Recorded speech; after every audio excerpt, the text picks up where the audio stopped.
Altri 2 casi di tubercolosi nella scuola elementare di Motta di Livenza, al centro del focolaio epidemico di TBC che finora ha visto contagiate 2 maestre e 6 alunni. Altre 2 bambine, tra gli ultimi 11 allievi risultati positivi al test di Mantù, sono risultate affette da TBC. Ora il test verrà eseguito sui familiari delle 2 bimbe. Tutti i casi fino ad ora diagnosticati nella scuola sono riconducibili alla prima maestra che ha manifestato la malattia e che finora risulta essere l'unica ad avere i sintomi della TBC. Tutti gli altri pazienti sono asintomatici. A seguito della ricostruzione temporale del quadro clinico è stato deciso oggi di sottoporre al test in via precauzionale anche i ragazzi che nell'anno scolastico 2017-2018 hanno frequentato le classi quinte della primaria di Motta, attualmente quindi in prima media, al fine di garantire una presa in carico complessiva a tutte le persone, alunni, famiglie e personale scolastico.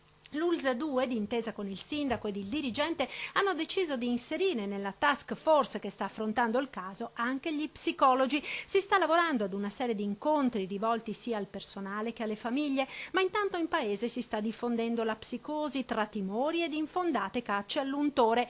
Capiamo perfettamente le preoccupazioni che aleggiano tra il personale della scuola e i genitori, sottolinea il direttore generale dell'ULSS 2 Francesco Benazzi. A tutti loro garantisco che noi stiamo facendo per gestire al meglio questa delicata vicenda un grandissimo sforzo. A chi solleva dubbi circa il fatto che possano venire nascosti elementi importanti, rispondo che il nostro operato è sempre stato improntato alla massima trasparenza e alla condivisione assoluta con tutte le autorità interessate e con le persone coinvolte. Su questo, continua il direttore generale, chiedo a tutti uno sforzo di ragionevolezza. Dar corso a paure e inutili dietrologie è del tutto inopportuno in una fase di lavoro pesante e delicata, il cui obiettivo è garantire prima possibile la chiusura del cerchio con l'individuazione di tutti i possibili casi di contagio e l'avvio della terapia per le persone colpite dalla TBC.